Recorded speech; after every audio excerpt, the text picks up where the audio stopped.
ಇವತ್ತು ಟಾಪಿಕ್ ಬಂದ್ಬಿಟ್ಟು ನಮ್ಮ ಫುಡ್ ಬಗ್ಗೆ ಅಂದ್ರೆ ಫುಡ್ ಹ್ಯಾಬಿಟ್ಸ್ ಬಗ್ಗೆ ಇವತ್ತು ಅಂದ್ರೆ ಆಹಾರ ಧರ್ಮ ಮತ್ತೆ 5 ತರದ ಭೋಜನಗಳು ಯಾವ್ಯಾವ್ದು ಅನ್ನೋದ್ರ ಬಗ್ಗೆ ತಿಳ್ಕೊಳ್ಳೋಣ. ಸೊ ಫಸ್ಟ್ ಆಫ್ ಆಲ್ ನಿಮ್ಗೆಲ್ಲರಿಗೂ ಗೊತ್ತಿರೋ ಹಂಗೆ PSSM ನ ರೂಲ್ಸ್ ಅಲ್ಲಿ ನೀವೆಲ್ಲರೂ ಕೇಳಿರ್ತೀರ. ಧ್ಯಾನ ಮಾಡುವಾಗ ಧ್ಯಾನದ ಜೊತೆ ಏನೇನ್ ಮಾಡ್ಬೇಕು, ಸ್ವಾಧ್ಯಾಯ ಮಾಡ್ಬೇಕು, ಸಜ್ಜನ ಸಾಂಗತ್ಯ ಮಾಡ್ಬೇಕು, ಜೊತೆಗೆ ಸ್ವಾಧ್ಯಾಯ ಮಾಡ್ಬೇಕು, ಮತ್ತೆ ಎಲ್ಲರೂ ಕಂಪಲ್ಸರಿ ಶಾಕಾಹಾರಿಗಳಾಗಿರ್ಬೇಕು ಅನ್ನೋದು ನಿಮ್ಗೆಲ್ಲರಿಗೂ ಗೊತ್ತಿದೆ. ಯಾಕೆ ಶಾಕಾಹಾರಿಗಳು ಯಾಕೆ ಆಗ್ಬೇಕು ಅನ್ನೋದು ನೋಡಿದಾಗ ಫಸ್ಟ್ ಅಂದ್ರೆ ನಮ್ಮ ಬಾಡಿ ಸ್ಟ್ರಕ್ಚರ್ ಯಾವ ತರ ಇದೆ, ಒಬ್ಬ ಮನುಷ್ಯಂದು ಬಾಡಿ ಸ್ಟ್ರಕ್ಚರ್ ಯಾವ ತರ ಇದೆ ಅಂದ್ರೆ ಅವಂದು body it's suitable for only vegetarian food ಅಂತ. ವೆಜಿಟೇರಿಯನ್ ಫುಡ್ಗೆ ಮಾತ್ರ ಅದು ಸೂಟಬಲ್ ಆಗಿರೋದು, ಆ ತರ ಒಂದು ಸ್ಟ್ರಕ್ಚರು ಈ ಮನುಷ್ಯಂದು. ಸೊ ಏನಾಗುತ್ತೆ, ಮಾಂಸಾಹಾರ ತಿಂದಾಗುತ್ತೆ, ಒಂದು ಸಿಸ್ಟಮ್ ಸಪೋರ್ಟ್ ಮಾಡಲ್ಲ, ಒಂದು ಇನ್ನೊಂದೇನಾಗುತ್ತೆ ಮಾಂಸಾಹಾರದಿಂದ ಅನಾರೋಗ್ಯ ಆಗುತ್ತೆ. ಅನಾರೋಗ್ಯ ಮತ್ತೆ ಅದಕ್ಕೂ ಮೀರಿದೇನು ಪಾಪ ಕರ್ಮಗಳು ಜಾಸ್ತಿ ಆಗುವಂಥದ್ದು, ಪಾಪ ಇದೆಲ್ಲಾನು ಜಾಸ್ತಿ ಆಗುತ್ತೆ ನಾನ್ ವೆಜಿಟೇರಿಯನ್ ತಿನ್ನೋದ್ರಿಂದ. ಅದೇ ಸಸ್ಯಾಹಾರ ಏನಂತೀವಿ, ಸಸ್ಯಾಹಾರನ ಏನಂತೀವಿ, ಅಮೃತ ಆಹಾರ ಅಂತ ಹೇಳ್ತೀವಿ, ಕೇಳಿರ್ಬೋದಲ್ವಾ ಅಮೃತ ಆಹಾರ. ಸಸ್ಯಾಹಾರ ಅಂದ್ರೆ ಅಮೃತ ಆಹಾರ ಮತ್ತೆ ದೈವಿಕ ಆಹಾರ ಅಂತ ಹೇಳ್ತೀವಿ. ಆದ್ರಿಂದ ಮನುಷ್ಯ ಯಾವುದೇ ಕಾರಣಕ್ಕೂನು ಹೊಟ್ಟೆ ತುಂಬಿಸ್ಕೊಳಕ್ಕೋಸ್ಕರ ಯಾವುದೇ ಒಂದು ಪ್ರಾಣಿನ ಕೊಲ್ಲುವ ಹಕ್ಕು ಇಲ್ಲ ಮನುಷ್ಯಂಗೆ. ಕೊಂದು ತಿನ್ನೋ ಅಧಿಕಾರ ಆಗ್ಲಿ ಹಕ್ಕಾಗ್ಲಿ ಮನುಷ್ಯಂಗೆ ಇಲ್ಲ. ಸೊ ಯಾಕೆಂದ್ರೆ ಸೃಷ್ಟಿಸಿದ್ದು ನಾವಲ್ಲ, ಆ ಸೃಷ್ಟಿಸಿದ್ದನ್ನ ಯಾರೋ ನಾವು ಕೊಲ್ಲುವ ಅಧಿಕಾರ ನಮಗಿಲ್ಲ. ಏನೇನು ರೀಸನ್, ಒಂದು ನಮ್ಮ ಬಾಡಿ ಸ್ಟ್ರಕ್ಚರ್ ಅದಕ್ಕೆ ಸಪೋರ್ಟ್ ಮಾಡಲ್ಲ, ಇನ್ನೊಂದು ಅದರಿಂದ ಪಾಪ ಕರ್ಮಗಳು ಮತ್ತೆ ಹೆಲ್ತ್ ಇಶ್ಯೂಸ್. ಈ ಜನ್ಮದಲ್ಲಿ ನಾವು ಚೆನ್ನಾಗಿರ್ಬೋದು, ಏನು ಇಲ್ಲ, ನಾವು ಆರಾಮಾಗಿ ತಿನ್ಕೊಂಡು ನಾನ್ ವೆಜ್ ತಿನ್ಕೊಂಡು ಮಜಾ ಮಾಡ್ತಾ ಇದೀವಿ, ಏನಾಗುತ್ತೆ ಅಂತ ಎಷ್ಟೋ ಜನ ವಾದಿಸ್ತಾರೆ. ಅದು ಈಗ ಅವ್ರಿಗೆ ಗೊತ್ತಾಗ್ದಿದ್ರು ಮುಂದೆ ಖಂಡಿತ ಗೊತ್ತಾಗುತ್ತೆ. ಈ ಜನ್ಮದಲ್ಲೇ ಎಷ್ಟೋ ಜನಕ್ಕೆ ಗೊತ್ತಾಗಿರುತ್ತೆ, ಆಮೇಲೆ ಅವರ ಒಂದು ಹೆಲ್ತ್ ಇಶ್ಯೂಸ್ ಎಲ್ಲ ಗೊತ್ತಾಗಿರುತ್ತೆ ಈ ಜನ್ಮದಲ್ಲೇನೆ. ಇನ್ ಕೇಸ್ ಅವ್ರಿಗೆ ಗೊತ್ತಾಗ್ದಿದ್ರು ನೆಕ್ಸ್ಟ್ ಜನ್ಮದಲ್ಲಿ ಮಾತ್ರ ಅವರು ಆ ಪಾಪಗಳನ್ನ ಆ ಕರ್ಮಗಳನ್ನ ಖಂಡಿತ ಅನುಭವಿಸ್ತಾರೆ. ಅದು ಅವರ ಹೆಲ್ತ್ ಮೇಲೆ ತುಂಬಾನೇ ಇಂಪ್ಯಾಕ್ಟ್ ಆಗುತ್ತೆ, ಹೆಲ್ತ್ ಇಶ್ಯೂಸ್ ಎಲ್ಲ ತುಂಬಾನೇ ಇದಾಗುತ್ತೆ ನಾನ್ ವೆಜ್ ಇಂದ. ಸೊ ಈಗ ಈ ಆರೋಗ್ಯ ಅನ್ನೋದು ಒಂದು ದಿವ್ಯ ವರ ಅಂತ ಹೇಳ್ತಾರೆ. ಧ್ಯಾನದಿಂದ ಸಂಪೂರ್ಣ ಆರೋಗ್ಯ, ಮತ್ತೆ ಆರೋಗ್ಯ ಅನ್ನುವುದು ಒಂದು ದಿವ್ಯ ಆಹಾರ ಅಂತ ಪತ್ರಿಜಿ ಅವ್ರದ್ದು ಈ ಬುಕ್. ಎಷ್ಟು ಜನ ನೋಡಿದೀರಾ ಈ ಬುಕ್ನ? ಈ ಬುಕ್ ತುಂಬಾ ಚೆನ್ನಾಗಿದೆ. ಬಿಗಿನರ್ಸು ಯಾರು ಬೇಕು ಅಂತಂದ್ರೆ ತರಿಸ್ಕೊಳ್ಳಿ, ಈ ಬುಕ್ನ ತರಿಸ್ಕೊಳ್ಳಿ. ಕಾಣ್ತಾ ಇದೆ ಅಲ್ಲ, ನಾನು ಆಮೇಲೆ ಬೇಕಾದ್ರೆ ಫೋಟೋ ಹಾಕ್ತೀನಿ. ಈ ಬುಕ್ ಅಲ್ಲಿ ನಿಮಗೆ ಬಿಗಿನರ್ಸ್ ಯಾರಿದ್ದೀರಾ, ತುಂಬಾ ಜನಕ್ಕೆ ಡೌಟ್ಸ್ ಇತ್ತು ಯಾವ ತರ ಮಕ್ಳಿಗೆ ಹೇಳ್ಕೊಡ್ಬೇಕು ಅಂತ. ಈ ತರ ಬುಕ್ಸ್ ಸುಮಾರಿದೆ ಪತ್ರಿಜಿ ಅವ್ರದ್ದು. ಇದನ್ನ ನೀವು ಓದ್ತಾ ಹೋದ್ರೆ, ಮಕ್ಳಿಗೆ ಹೇಳ್ತಾ ಹೋದ್ರೆ, ಅಥವಾ ಬಿಗಿನರ್ಸ್ ಯಾರಿದಾರೋ ಮೆಡಿಟೇಟರ್ಸ್ಗೆ ಅವ್ರಿಗೆಲ್ಲ ಹೇಳ್ತಾ ಹೋಗಿ ತುಂಬಾ ಸಿಂಪಲ್ ಆಗಿ ತುಂಬಾ ಚೆನ್ನಾಗಿ ಕೊಟ್ಟಿದ್ದಾರೆ ಇದ್ರಲ್ಲಿ. ಸೊ ಇದ್ರಲ್ಲೇ ಆ ಫುಡ್ ಐಟಮ್ದು ಬ್ರಹ್ಮರ್ಷಿ ಪಿತಾಮಹ ಸುಭಾಷ್ ಪತ್ರಿಜಿ ಅವರು ಈ ಒಂದು ಆಹಾರದ ಬಗ್ಗೆ ಹೇಳಿರೋದನ್ನು ಈ ಬುಕ್ ಅಲ್ಲಿ ಇದೆ. ಅಂದ್ರೆ ಇದ್ರಲ್ಲಿ ಏನು ಅಂದ್ರೆ 3 ತರ ಮೇನ್ ನಿಮ್ಗೆಲ್ಲ ಗೊತ್ತಿರೋಂಗೆ ತಮೋಗುಣ, ರಜೋಗುಣ, ಸಾತ್ವಿಕ ಗುಣ ಇವೆಲ್ಲ ಗೊತ್ತಲ್ವಾ. ಅದೇ ತರ ಇಲ್ಲಿ ಕೆಲವೊಂದು ಆಹಾರಗಳು ತಿಂದಾಗ ಆ ಗುಣಗಳು ನಮ್ಮಲ್ಲಿ ಜಾಸ್ತಿ ಆಗ್ತಾ ಹೋಗುತ್ತೆ. ಸೊ ಯಾವ್ದಕ್ಕೆ ಯಾವ್ದು ವರ್ಜ ಮಾಡ್ಬೇಕು ಅನ್ನೋಂಥದ್ದು ನೋಡೋಣ. ಈಗ ಫಸ್ಟ್ ತಮೋಗುಣಕ್ಕೆ ಏನೇನು ಮಾಡಬಾರ್ದು, ಯಾವ ಫುಡ್ ತಗೋಬಾರ್ದು, ಯಾವ ತರ ಆಹಾರಗಳು ತಗೋಬಾರ್ದು ಅನ್ನೋದು. ಅಂದ್ರೆ ತಾಮಸ ಗುಣ ಅಂದ್ರೆ ಏನು, ತುಂಬಾ ನಿದ್ರೆ ಮಾಡ್ತಾ ಇರೋದು, ಯಾವಾಗ ನೋಡಿದ್ರು ಸೋಂಬೇರಿ ತಂದಿಂದ ಇರೋದು, ಆಲಸ್ಯವಾಗಿರೋದು, ಜೊತೆಗೆ ತುಂಬಾ ಭಯಗಳು, ಎಲ್ಲದಕ್ಕೂ ಬೇಡದಿರುವಂತಹ ಭಯಗಳು. ಆಮೇಲೆ ಏನಾದ್ರು ಒಂದು ಕೆಲಸ ಮಾಡ್ಬೇಕು ಅಂದ್ರೆ ಎಲ್ಲ ಪೋಸ್ಟ್ಪೋನ್ ಮಾಡ್ತಾನೆ ಇರೋದು. ಆಮೇಲೆ ಮೆಂಟಲಿ ಫಿಟ್ ಇರಲ್ಲ, ಏನೋ ಒಂದು ಸಾವಿರಾರು ಗೊಂದಲಗಳು ತಲೆಯಲ್ಲಿ, ಯಾವಾಗ್ಲೂ ತಲೆಯಲ್ಲಿ ಗೊಂದಲಗಳಿರುತ್ತೆ ಏನಾದ್ರೂ ಒಂದು. ಆಮೇಲೆ ಈ ತರ ತಮೋಗುಣ ಅಂದ್ರೆ ಈ ತರ ಬರ್ತಿದ್ರಲ್ಲಿ. ಇದಕ್ಕೆ ಏನೇನು ಬಿಡ್ಬೇಕು, ವರ್ಜ್ಯ ಏನೇನು ಅಂತಂದ್ರೆ ಮಾಂಸಾಹಾರ, ಫಸ್ಟ್ ಮಾಂಸಾಹಾರ ಬಿಟ್ಬಿಡ್ಬೇಕು. ಆಮೇಲೆ ಬೆಳ್ಳುಳ್ಳಿ ಬಿಡ್ಬೇಕು, ಮತ್ತೆ ಮಶ್ರೂಮ್ಸ್ ಬಿಡ್ಬೇಕು. ಆಮೇಲೆ ಮೈಕ್ರೋವೇವ್ ಎಷ್ಟೊಂದ್ ಜನ ಬಳಸ್ತಾ ಇರ್ತೀರಾ, ಅದು ಖಂಡಿತ ಒಳ್ಳೇದಲ್ಲ, ಬಿಟ್ಟು ಬಿಡಿ. ಓವನ್ ಯಾರು ಯೂಸ್ ಮಾಡ್ತಾ ಇದೀರೋ ಅದನ್ನ ಯೂಸ್ ಮಾಡಬೇಡಿ. ಮತ್ತೆ ಇದು ಫ್ರಿಡ್ಜ್ಗಳಲ್ಲಿ ಇಟ್ಟು ತಿನ್ನೋದು, ಹಳೆಯ ಫುಡ್ ಫ್ರಿಡ್ಜ್ ಅಲ್ಲಿ ಇಟ್ಟಿಟ್ಟು ತಿನ್ನೋದು, ಇಂಥದೆಲ್ಲ ಕಡಿಮೆ ಮಾಡ್ಬೇಕು. ಯಾಕೆ ಬೆಳ್ಳುಳ್ಳಿ, ಮಾಂಸಾಹಾರ ಅಂತೂ ಗೊತ್ತು ಯಾಕೆ ತಿನ್ಬಾರ್ದು ಅಂತ ಹೇಳ್ದೆ ಆಗ್ಲೆ. ಹಂಗೆ ಕೆಲವ್ರು ಹೇಳ್ತಾರೆ ಬೆಳ್ಳುಳ್ಳಿ ಯಾಕೆ ತಿನ್ಬಾರ್ದು ಅಂತ ಕೇಳ್ತಾರೆ. ಈ ಬೆಳ್ಳುಳ್ಳಿ ಯಾಕೆ ತುಂಬಾ ಒಳ್ಳೇದು ಆರೋಗ್ಯಕ್ಕೆ, ಬೆಳ್ಳುಳ್ಳಿ ಅಂತೂ ತುಂಬಾ ಒಳ್ಳೇದು ಆರೋಗ್ಯಕ್ಕೆ ಗೊತ್ತು. ಆದ್ರೆ ಯಾಕೆ ತಿನ್ಬಾರ್ದು ಅಂದ್ರೆ ಬೆಳ್ಳುಳ್ಳಿ ತಿಂತಾ ಏನಾಗುತ್ತೆ, ಅದು ನೆಕ್ಸ್ಟ್ ಲೆವೆಲ್ ಮಾಂಸಾಹಾರದ ಕಡೆಗೆ ತಗೊಂಡು ಹೋಗುತ್ತೆ ಅಂತ. ಒಂಥರ ತಾಮಸಿಕ ಆಹಾರ ಮಾಂಸಾಹಾರದ ಕಡೆಗೆ ಎಳೆಯುತ್ತೆ ಅಂತ ಬೆಳ್ಳುಳ್ಳಿ. ಮತ್ತೆ ಈ ಒಂದು ಅಂದ್ರೆ ಪರಿವರ್ತನೆ ಆಗೋಕೆ ತುಂಬಾ ಈಸಿ ಬೆಳ್ಳುಳ್ಳಿ ಅಂತಂದ್ಬಿಟ್ಟು. ಮತ್ತೆ ತಾಮಸಿಕ ಗುಣಗಳನ್ನ ಹೆಚ್ಚಿಸುತ್ತೆ ಅಂತ ಬೆಳ್ಳುಳ್ಳಿ ಬೇಡವೇ ಬೇಡ ಅಂತ ಹೇಳ್ತಾರೆ. ನೆಕ್ಸ್ಟ್ ಮಶ್ರೂಮ್ಸ್ ಯಾಕೆ ಬೇಡ ಅಂದ್ರೆ ಇಲ್ಲಿ ಮಶ್ರೂಮ್ಗೆ ಸನ್ ರೇಸ್ ಬೀಳಲ್ಲ ಮಶ್ರೂಮಿಗೆ, ಅದ್ರಲ್ಲಿ ಗ್ರೀನರಿ ಇರಲ್ಲ. ಮಶ್ರೂಮ್ ಅಲ್ಲಿ ನೋಡಿದಿರಲ್ವಾ, ಗ್ರೀನರಿ ಇರಲ್ಲ, ಜೊತೆಗೆ ಸನ್ ರೇಸು ಬೀಳಲ್ಲ ಅದ್ರ ಮೇಲೆ. ಹಾಗಾಗಿ ಅದು ವರ್ಜ್ಯ, ಬೇಡ ಅಂತ ಹೇಳ್ತಾರೆ. ಅದನ್ನು ನಾನ್ ವೆಜ್ಗೆ ಸಮ, ಬೇಡ, ತಿನ್ಬಾರ್ದು ಅಂತ ಹೇಳ್ತಾರೆ. ನೆಕ್ಸ್ಟ್ ಮೈಕ್ರೋ ಓವನ್ ಅಲ್ಲಿ ಇಟ್ಟಿರೋ ಫುಡ್, ಅದ್ರಲ್ಲಿ ಬಿಸಿ ಮಾಡಿದಂತಹ ಫುಡ್ ಯಾಕೆ ಬೇಡ ಅಂತಂದ್ರೆ ಅದ್ರಲ್ಲಿ ಒಂದು ಸರಿ ನಾವು ಹೀಟ್ ಮಾಡಿದ್ಮೇಲೆ, ಮೈಕ್ರೋ ಓವನ್ ಅಲ್ಲಿ ಮಾಡಿದ್ಮೇಲೆ ಅದ್ರಲ್ಲಿರೋ ಎಲ್ಲಾ ಸತ್ವಗಳು ಸತ್ತೋಗಿರುತ್ತೆ. ಅದರಲ್ಲಿ ಏನು ಇರಲ್ಲ, ಯಾವುದೇ ರೀತಿ ಒಂದು ಸತ್ವ ಅನ್ನೋದೇ ಇರಲ್ಲ ಆ ಫುಡ್ ಅಲ್ಲಿ. ಮತ್ತೆ ಅದರಲ್ಲಿ ಎನರ್ಜೀಸ್ ಎಲ್ಲ ಡಿಸ್ಟ್ರಕ್ಟಿವ್ ಎನರ್ಜೀಸ್, ಅದು ತಿಂದ್ರೆ ಆ ಫುಡ್ ನಮ್ಮಲ್ಲಿ ಇನ್ನ ಎನರ್ಜೀಸ್ ಕಡಿಮೆ ಆಗುತ್ತೆ. ಅದರಿಂದ ಏನು ಲಾಭ ಅನ್ನೋದಂತೂ ಇಲ್ಲವೇ ಇಲ್ಲ ಅದರಲ್ಲಿ. ಮೈಕ್ರೋ ಒಂಥರ ಡೆಡ್ ಫುಡ್ ತರ ಅದ್ರಲ್ಲಿ ನಾವು ತಿನ್ನೋದು, ಅದ್ರಲ್ಲಿ ಮಾಡಿ ಬಿಸಿ ಮಾಡಿದ್ದನ್ನ ತಿನ್ನೋದ್ರಿಂದ. ಸೊ ನೆಕ್ಸ್ಟ್ ಫ್ರಿಡ್ಜ್ ಅಲ್ಲಿ ಇಟ್ಟಿರೋದು, ನಿನ್ನೆ ಮಾಡಿದ್ದು ಸಾಂಬಾರು, ಮೊನ್ನೆ ಮಾಡಿದ್ದು ಸಾಂಬಾರು, ಆ ತರ ಎಲ್ಲ ಫ್ರಿಡ್ಜ್ ಅಲ್ಲಿ ಇಟ್ಟು ತಿನ್ನೋದು, ಅದನ್ನು ಸಾತ್ವಿಕವಾದ ಆಹಾರ ಅಲ್ಲ. ಆಮೇಲೆ ತರಕಾರಿಗಳು, ಕೆಲವರೆಲ್ಲ ಹಿಂದಿನ ದಿನನೇ ತರಕಾರಿ ಹೆಚ್ಚಿಟ್ಕೊಂಡ್ಬಿಡ್ತಾರೆ. ಈ ತರ ಎಷ್ಟೊಂದ್ ಜನಕ್ಕೆ ಅಭ್ಯಾಸ ಇದೆ, ಹಿಂದಿನ ದಿನ ತರಕಾರಿ ಹೆಚ್ಚಿಟ್ಕೊಳ್ಳೋಂಥದ್ದು. ಖಂಡಿತ ಅದನ್ನ ಮಾಡ್ಲೇಬೇಡಿ. ಹಿಂದಿನ ದಿನ ತರಕಾರಿ ಹೆಚ್ಚಿಡೋದು, ಆಮೇಲೆ ಕೆಲವರು ತರಕಾರಿ ಹೆಚ್ಚಿಟ್ಬಿಟ್ಟು ತೊಳೆಯುವಂಥದ್ದು, ಈ ತರದ್ದೆಲ್ಲ ಎಷ್ಟೋ ಜನ ಮಾಡ್ತಾರೆ. ಇದು ಒಳ್ಳೇದಲ್ಲ, ಇದನ್ನ ಮಾಡಬಾರ್ದು. ಯಾರು ಆ ತರ ಹ್ಯಾಬಿಟ್ಸ್ ಇದ್ದವರು ಅದನ್ನ ಬಿಟ್ಬಿಡಿ. ಫ್ರೆಶ್ ಆಗಿ ಈಗ ಅಡ್ಗೆ ಮಾಡ್ತಾ ಇದ್ದೀರಾ ಅಂದ್ರೆ ಆಗ ತರಕಾರಿ ಹೆಚ್ಚಿಕೊಂಡು ಮಾಡೋದು ಗುಡ್ ಹ್ಯಾಬಿಟ್ ಅದು. ಆಮೇಲೆ ನೆಕ್ಸ್ಟ್ ಪಾತ್ರೆಗಳ ವಿಷಯಕ್ಕೆ ಬಂದಾಗ, ಕೆಲವ್ರ ಮನೇಲಿ ನಾನ್ ವೆಜ್ ತಿನ್ನೋರು ಇರ್ತಾರೆ, ನಾನ್ ವೆಜ್ ವೆಜ್ ಎರಡೂ ಮಾಡ್ತಾ ಇರ್ತಾರೆ. ಆ ಪಾತ್ರೆಗಳು ಸಹ, ನಾನ್ ವೆಜ್ ಮಾಡಿರೋ ಪಾತ್ರೆ ಅವರು ತೊಳೆದಿದ್ರು ಸಹ ಆ ಪಾತ್ರೆಯಲ್ಲಿ ವೆಜಿಟೇರಿಯನ್ ಫುಡ್ ತಿನ್ನೋದ್ರಿಂದ ಮತ್ತೆ ಅಲ್ಲಿ ನೆಗೆಟಿವಿಟಿ ಜಾಸ್ತಿ ಆಗ್ತಾ ಬರುತ್ತೆ. ಅದಕ್ಕಾಗಿ ವೆಜ್ ನಾನ್ ವೆಜ್ ಇರೋ ಹೋಟ್ಲಲ್ಲಿ ಬೇಡ ಅಂತ ಹೇಳೋದು ಇದೇ ವಿಷಯಕ್ಕೆ. ಅವ್ರು ಬೇರೆ ಮಾಡಿದ್ರು ಆ ಪಾತ್ರೆಗಳು ಯೂಸ್ ಮಾಡ್ತಾ ಇರ್ತಾರೆ, ಮತ್ತೆ ಅದ್ರದ್ದು ಇದಕ್ಕೆ ಯೂಸ್ ಮಾಡ್ತಾ ಇರ್ತಾರೆ.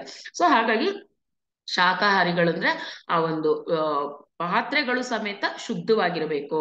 ನಾನ್ ವೆಜ್ ಮಾಡೋಕೆ ಉಪಯೋಗಿಸಿರೋ ಪಾತ್ರೆನ ಮತ್ತೆ ಇದಕ್ಕೆ ಉಪಯೋಗಿಸ್ಬಾರ್ದು ಅಂತ ಹೇಳ್ತಾರೆ. ಮತ್ತೆ ಇನ್ನೊಂದು, ಮಾಂಸಾಹಾರ ಯಾರು ಮಾಡ್ತಾರಲ್ವಾ ಅವರು ವೆಜ್ ಫುಡ್ ಮಾಡಿದ್ರೂ ಸಹ ಆ ಫುಡ್ನು ಸಹ ತಿನ್ನಬೇಡಿ ಅಂತಾರೆ. ತಿಂದ್ರೆ ಅದೂನು ಮಾಂಸಾಹಾರ ತಿಂದಷ್ಟೇ ಆಗುತ್ತೆ ಅಂತ ಹೇಳ್ತಾರೆ. ಹಂಗಾಗಿ ಅದಕ್ಕೆ ಪತ್ರಿಜಿಯವ್ರು ಎಲ್ಲಿ ಹೋದ್ರು ಏನ್ ಮಾಡಿದ್ರು ಅವರು ಅವರೇ ಮಾಡ್ಕೊಂಡು ತಿಂತಾ ಇದ್ರು. ಯಾರ ಮನೆಗೆ ಹೋದ್ರು ಅವ್ರು ಯಾರು ಮಾಡಿದ್ದನ್ನು ತಿಂತಿರ್ಲಿಲ್ಲ, ಅವರೇ ಪ್ರಿಪೇರ್ ಮಾಡ್ಕೊಂಡು ಅವರೇ ತಿಂತಾ ಇದ್ರು. ಅಂದ್ರೆ ಅಷ್ಟು ಅದೆಲ್ಲ ನಮ್ಮ ಒಂದು ಹೆಲ್ತ್ ಆಗ್ಲಿ, ನಮ್ಮ ಬಾಡಿ ಮೇಲೆ ಇಫೆಕ್ಟ್ ಆಗುತ್ತೆ ಅಂತ. ಆಮೇಲೆ ಓವರ್ ಸ್ವೀಟ್ಸ್ ತಿನ್ನೋದು, ಕೆಲವ್ರು ನೋಡಿರ್ಬೋದು ಸಿಕ್ಕಾಪಟ್ಟೆ ಸ್ವೀಟ್ಸ್, ಯಾವಾಗ ನೋಡ್ರು ಸ್ವೀಟ್ಸ್ ತಿಂತಾ ಇರ್ತಾರೆ. ಒಂದ್ ಅರ್ಧ ಲೋಟಕ್ಕೆ ಒಂದ್ 3 ಸ್ಪೂನು 2 ಸ್ಪೂನು ಹಾಕೊಂಡು ಕುಡಿಯೋದು, ಟೀ ಕಾಫಿ ಆ ತರದಕ್ಕೆ, ಇದು ವರ್ಜ್ಯ. ಆ ತರ ಅಷ್ಟು ಅತಿಯಾದ ಸಿಹಿ ತಿನ್ನಬಾರದು. ಇದೆಲ್ಲ ತಾಮಸಿಕ ಗುಣಗಳನ್ನ ಜಾಸ್ತಿ ಮಾಡ್ತಾ ಇರುತ್ತೆ. ಸೊ ಹಾಗಾಗಿ ಸ್ವೀಟ್, ಯಾರು ಓವರ್ ಸ್ವೀಟ್ ತಿಂತಾ ಇರ್ತಿರೋ ಅದನ್ನ ಕಡಿಮೆ ಮಾಡಿ ಅಂತ ಹೇಳ್ತಾರೆ. ಇದು ತಾಮಸಿಕ ಗುಣಕ್ಕೆ ಬಂದ್ರೆ. ನೆಕ್ಸ್ಟ್ ರಜೋಗುಣದ ಆಹಾರಗಳು ಏನು? ರಜೋಗುಣದ ಆಹಾರದ್ದು ಯಾವ್ಯಾವುದು ಅಂದ್ರೆ ಅತಿಯಾದ ಮಸಾಲ, ಓವರ್ ಮಸಾಲಗಳು. ಒಂದು ಮೀಡಿಯಂ ರೇಂಜ್ ಅಲ್ಲಿ ಓಕೆ ಪರವಾಗಿಲ್ಲ, ಅತಿಯಾಗಿ ಮಸಾಲೆ ಪದಾರ್ಥಗಳು ತಿನ್ನುವಂಥದ್ದು, ಓವರ್ ಖಾರ ತಿನ್ನೋದು, ಓವರ್ ಉಪ್ಪು ತಿನ್ನುವಂಥದ್ದು, ಆಮೇಲೆ ಹುಳಿ ಎಲ್ಲ ಅಷ್ಟೇ ಒಂದು ಸಮವಾಗಿರಲ್ಲ, ಎಲ್ಲ ಓವರ್ ಆಗಿ ತಿನ್ನೋದು. ಯಾವುದೇ ನಾವು ಎಲ್ಲೇ ಹೋದಾಗ್ಲೂ ಒಂದು ಮೀಡಿಯಂ ಇದ್ರಲ್ಲಿ ಇರ್ಬೇಕು ನಾವು. ಅಂದ್ರೆ ಮಿಡ್ಲು ಪಾತಲ್ಲೇ ಏನೇ ತಗೊಳ್ಳಿ ಮಿಡ್ಲು ಪಾತಲ್ಲಿ ಇರ್ಬೇಕಾಗತ್ತೆ ನಾವು. ಸೊ ಆ ತರ ಇದ್ದಾಗ ಈ ಖಾರ ಆಗ್ಲಿ, ಉಪ್ಪು, ಹುಳಿ ಈ ತರದ್ದೆಲ್ಲಾನು ಅಷ್ಟೇ ಒಂದು ಮೀಡಿಯಂ ಲೆವೆಲ್ ಅಲ್ಲಿ ಯೂಸ್ ಮಾಡ್ಬೇಕು. ಅತಿಯಾಗಿ ಉಪ್ಪು ಬೇಡ, ಅತಿಯಾಗಿ ಖಾರ ಬೇಡ, ಅತಿಯಾದ ಹುಳಿನೂ ಬೇಡ. ಇದರಿಂದ ಏನಾಗುತ್ತೆ ಅಂದ್ರೆ ಮನಸ್ಸಲ್ಲಿರುವ ಭಾವೋದ್ರೇಕಗಳು, ಉದ್ವೇಗಗಳು ಇವೆಲ್ಲ ಜಾಸ್ತಿ ಆಗ್ತಾ ಬರುತ್ತೆ. ಆ ಮನಸ್ಸು ಅನ್ನೋದು ಹಿಡಿತದಲ್ಲಿ ಇರಲ್ಲ. ಆದ್ರಿಂದ ರಜೋಗುಣಕ್ಕೆ ಏನೇನು ಬೇಡ ಆಹಾರಗಳು ಅಂತಂದ್ರೆ ಓವರ್ ಉಪ್ಪು, ಓವರ್ ಖಾರ, ಓವರ್ ಹುಳಿ ಯಾವುದು ಬೇಡ, ಎಲ್ಲ ಮೀಡಿಯಂ ಆಗಿ ಇರ್ಲಿ, ಅತಿಯಾಗಿ ಬೇಡ ಅಂತ ಹೇಳೋದು.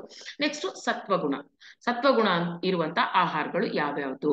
ಈರುಳ್ಳಿ ತುಂಬಾ ಒಳ್ಳೇದು. ಕೆಲವ್ರಿಗೆ ಡೌಟ್ ಬಂದ್ಬಿಡುತ್ತೆ, ಬೆಳ್ಳುಳ್ಳಿ ಬೇಡ ಅಂತಂದ್ರೆ ಈರುಳ್ಳಿ ತಿನ್ಬಹುದಾ ಅನ್ನೋ ಡೌಟ್ ಬಂದ್ಬಿಡುತ್ತೆ ಕೆಲವ್ರಿಗೆ. ಸೊ ಈರುಳ್ಳಿ ತಿಂದ್ರೆ ತಪ್ಪೇನು ಇಲ್ಲ, ಅದು ತುಂಬಾ ಒಳ್ಳೇದು, ಪಾಸಿಟಿವ್ ಫುಡ್ ಅದು. ಈರುಳ್ಳಿ ಅನ್ನೋದು ಪಾಸಿಟಿವ್ ಫುಡ್. ತೆಲುಗುಲಂತೂ ಒಂದು ಗಾದೆನೇ ಇದೆ, ಉಲ್ಲಿ చేసే ಮೇಲು ತಲ್ಲಿ ಕೂಡ చేయుದು ಅಂತ. ಅಂದ್ರೆ ಅಮ್ಮ ಎಷ್ಟು ಮಾಡ್ತಾರೋ ಮಕ್ಳಿಗೋಸ್ಕರ ಆ ಅದಕ್ಕಿನ್ನ ಜಾಸ್ತಿ ಈರುಳ್ಳಿ ಮಾಡುತ್ತೆ ಅಂತ. ಅಂದ್ರೆ ಈರುಳ್ಳಿ ಅಷ್ಟು ಒಳ್ಳೇದು. ಹಾಗಾಗಿ ಈರುಳ್ಳಿ ತಿನ್ಬಾರ್ದು ಅಂತ ಏನು ಇಲ್ಲ, ಈರುಳ್ಳಿ ತಿನ್ಬಹುದು. ಮತ್ತೆ ಜೊತೆಗೆ ಸೊಪ್ಪುಗಳು, ತರಕಾರಿಗಳು, ಕಾಳುಗಳು, ಬೇಳೆಗಳು, ಗೆಡ್ಡೆ ಗೆಣಸುಗಳು ಇವೆಲ್ಲನೂ ತುಂಬಾ ಒಳ್ಳೇದು. ಅದ್ರಲ್ಲಿ ಪ್ರಾಣಶಕ್ತಿ ತುಂಬಾ ಇರುತ್ತೆ. ಇದು ಎಲ್ಲ ಸಾತ್ವಿಕ ಒಂದು ಆಹಾರ ಅಂತ ಹೇಳ್ಬೋದು ಇದಕ್ಕೆ. ಆಮೇಲೆ ಇನ್ನೊಂದು ಪತ್ರಿಜಿ ಸರ್ ಹೇಳ್ತಾರೆ, ಕಾಂಬಿನೇಷನ್ ಸಹ ಹೇಳ್ತಾರೆ ಅವರು, ಯಾವ್ದು ಕಾಂಬಿನೇಷನ್ ಒಳ್ಳೇದು, ಯಾವ್ದು ಕಾಂಬಿನೇಷನ್ ಒಳ್ಳೇದಲ್ಲ ಅಂತಾನು ಅವ್ರು ಹೇಳ್ತಾರೆ. ಸೊ ಬೆಂಡೆಕಾಯಿ ಮತ್ತೆ ಆಲೂಗಡ್ಡೆ ತುಂಬಾ ಒಳ್ಳೆ ಕಾಂಬಿನೇಷನ್ ಅಂತ ಇದು ಅವ್ರ ಪ್ರಕಾರ ಅವ್ರು ಹೇಳೋದು. ಮತ್ತೆ ಬದನೆಕಾಯಿ ಟೊಮ್ಯಾಟೊ, ಇದು ಕಾಂಬಿನೇಷನ್ ತುಂಬಾ ಒಳ್ಳೇದು ಅಂತ ಹೇಳ್ತಾರೆ. ಬ್ಯಾಡ್ ಕಾಂಬಿನೇಷನ್ ಬೆಂಡೆಕಾಯಿ ಟೊಮ್ಯಾಟೊ ಮತ್ತೆ ಹಾಗಲಕಾಯಿ ಟೊಮ್ಯಾಟೊ, ಇದು ಬ್ಯಾಡ್ ಕಾಂಬಿನೇಷನ್ ಅಂತ ಹೇಳ್ತಾರೆ. ಸೊ ಇಷ್ಟು ಅವರು ರಿಸರ್ಚ್ ಮಾಡಿ ಅವರು ಮಾಡೋ ಅಡಿಗೆಗಳು ಸಿಂಪಲ್ ಆಗಿರುತ್ತೆ.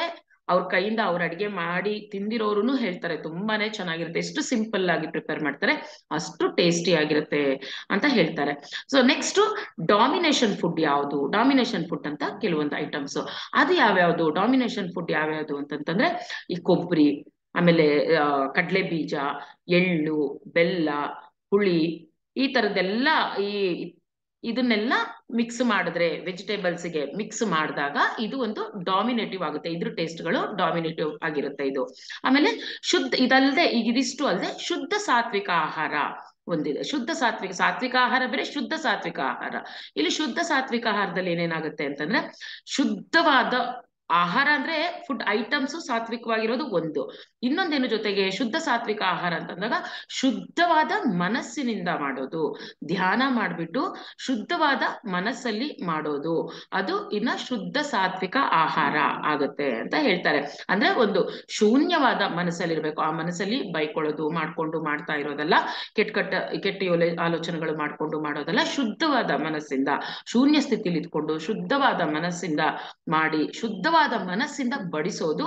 ಮತ್ತೆ ಹಾಗೆ ತಿನ್ನೋದು ಅಷ್ಟೇ, ಶೂನ್ಯವಾದ ಮನಸ್ಸಲ್ಲಿ ನಾವು ತಿನ್ಬೇಕು. ಕೆಲವ್ರು ನೋಡಿರ್ಬೋದು ತಿನ್ನುವಾಗ ಪೇಪರ್ ಓದೋದು, ತಿನ್ನುವಾಗ ಮೊಬೈಲ್ ನೋಡೋದು, ತಿನ್ನುವಾಗ ಟಿವಿ ನೋಡೋದು, ಇಂಥದ್ದು ತುಂಬಾ ಜನ ಮಾಡ್ತಾರೆ ಈ ಮಿಸ್ಟೇಕ್ಗಳನ್ನ. ಸೊ ಅದು ಅಲ್ಲಿ ನೀವು ಎಷ್ಟು ಸಾತ್ವಿಕ ಆಹಾರ ಕೊಟ್ರು ಅದು ಅವ್ರಿಗೆ ಒಳ್ಳೆ ಇಫೆಕ್ಟ್ ಸಿಗಲ್ಲ ಅದರಿಂದ. ಹಾಗಾಗಿ ಊಟ ಮಾಡೋನು ಅಷ್ಟೇ ಶುದ್ಧ ಮನಸ್ಸಿಂದ, ಶೂನ್ಯ ಮನಸ್ಸಿಂದ, ಶುದ್ಧ ಮನಸ್ಸಿಂದ ಊಟ ಮಾಡ್ಬೇಕು. ಆವಾಗ ಅದೇನಾಗುತ್ತೆ, ಶುದ್ಧ ಸಾತ್ವಿಕ ಆಹಾರ ಆಗುತ್ತೆ ಅಂತ ಹೇಳ್ತೀವಿ. ನೆಕ್ಸ್ಟ್ ಇನ್ನೊಂದೇನು, ನಿರ್ಗುಣ ಆಹಾರ. ನಿರ್ಗುಣ ಆಹಾರ ಅಂತಂದ್ರೆ ಏನು? ನಿರ್ಗುಣ ಅಂದ್ರೆ ಮೊನ್ನೆ ನಾನು ಹೇಳಿದ್ದೆ ಅಲ್ವಾ ಒಂದು ಇದ್ರಲ್ಲಿ ಸೆಷನ್ ಅಲ್ಲಿ, ತಾಮಸಿಕ ಗುಣ, ರಜೋಗುಣ, ಸಾತ್ವಿಕ ಗುಣ, ಆ ಮೂರಿಂದ ಧ್ಯಾನ ಪ್ರಾಕ್ಟೀಸ್ ಮಾಡ್ತಾ ಮಾಡ್ತಾ ನಿರ್ಗುಣ ಅಂತ ಹೇಳಿದ್ದೆ, ಅದು ಇದ್ರಲ್ಲಾಯ್ತು. ಹಿಂಗೆ ಇಲ್ಲಿ ಫುಡ್ ಅಲ್ಲೂ ಸಹ ನಿರ್ಗುಣ ಆಹಾರ. ಯಾವುದು ನಿರ್ಗುಣ ಆಹಾರ ಅಂತಂದ್ರೆ ಏನು ಅಂತಂದ್ರೆ ಯೋಗಿಗಳ ಆಹಾರ ಅಂತ ಹೇಳ್ತಾರೆ. ಯುಕ್ತ ಆಹಾರ, ಮಿತಾಹಾರ. ಮಿತ ಆಹಾರ, ಆಹಾರ ಬೇಕು, ಫುಡ್ ಬೇಕು. ಯಾಕೆ ಬೇಕು ಫುಡ್ ಇರೋದಕ್ಕೆ ನಾವು ತಿನ್ಬಾರ್ದು, ನಾವು ಜೀವಿಸೋಕೆ ಫುಡ್ ತಿನ್ಬೇಕಷ್ಟೆ.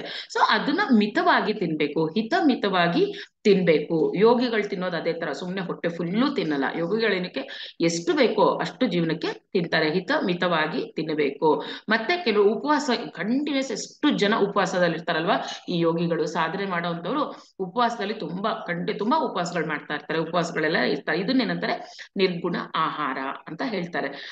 ಯಾವಾಗ ನಾವು ಈ ಫುಡ್ ಮಿತವಾಗಿ ಹಿತವಾಗಿ ತಿಂತೀವೋ ಅವಾಗ ಡಾಕ್ಟರ್ಗಳೇ ಬೇಡ, ನಮ್ಮ ಆರೋಗ್ಯಕ್ಕೆ ನಮ್ಮ ದೇಹಕ್ಕೆ ಡಾಕ್ಟರ್ಗಳೇ ಬೇಡ. ನಾವು ತಿನ್ನೋ ಫುಡ್ ನಮ್ಮ ಹಿಡಿತದಲ್ಲಿರ್ಬೇಕು, ಸಾತ್ವಿಕವಾದ ಆಹಾರ, ಶುದ್ಧ ಸಾತ್ವಿಕ ಆಹಾರವನ್ನಾಗಿ ಮಾಡ್ಕೊಂಡು ಅದನ್ನ ಹಿತಮಿತವಾಗಿ ತಿಂದಾಗ ಯಾವುದೇ ಡಾಕ್ಟರ್ಗಳೇ ನಮಗೆ ಬೇಡ ಅಂತ ಹೇಳ್ತಾರೆ. ನೆಕ್ಸ್ಟ್ ವರ್ಜ್ಯ ಏನೇನ್ ಮಾಡ್ಬೇಕು ಅಂತಂತಂದ್ರೆ, ಓಕೆ ವರ್ಜ್ಯ ಬೇಡ. ಇವಾಗ ನೆಕ್ಸ್ಟ್ ಇದಾಯ್ತಲ್ಲ, ಈ ಮೂರು ತಿಳ್ಕೊಂಡ್ಮೇಲೆ ನೆಕ್ಸ್ಟ್ ತಮೋ ಭೋಜನ ಅಂತಂದ್ರೆ ಏನು? ಈಗ ಆಹಾರಗಳು ನೋಡಿದ್ವಿ, ಯಾವುದು ತಾಮಸಿಕ ಗುಣ ಕೊಡುವಂತ ಆಹಾರ ಯಾವುದು, ರಜೋಗುಣ ಕೊಡುವಂತ ಆಹಾರ ಯಾವುದು, ಇದೆಲ್ಲ ನೋಡಿದ್ವಿ. ಈಗ ಭೋಜನಗಳು 5 ತರ ಇರುತ್ತೆ ಅಂತ ಹೇಳ್ತಾರೆ ಪತ್ರಿಜಿಯವರು. 5 ತರ ಭೋಜನ ಅಂದ್ರೆ ಏನು? ತಮೋ ಭೋಜನ. ತಮೋ ಭೋಜನ ಅಂದ್ರೆ ಏನು ಅಂತಂದ್ರೆ, ತಮೋಗುಣ ಉಳ್ಳವನು, ಯಾರಿಗೆ ತಮೋಗುಣ ಇರುತ್ತೋ ಅವನು ಮಾಡೋ ಅಡಿಗೆ, ತಮೋಗುಣ ಇರೋವನು ಮಾಡಿರುವ ಅಡಿಗೆ ತಿಂದ್ರುನು ಅದು ತಮೋ ಭೋಜನ ಆಗುತ್ತೆ.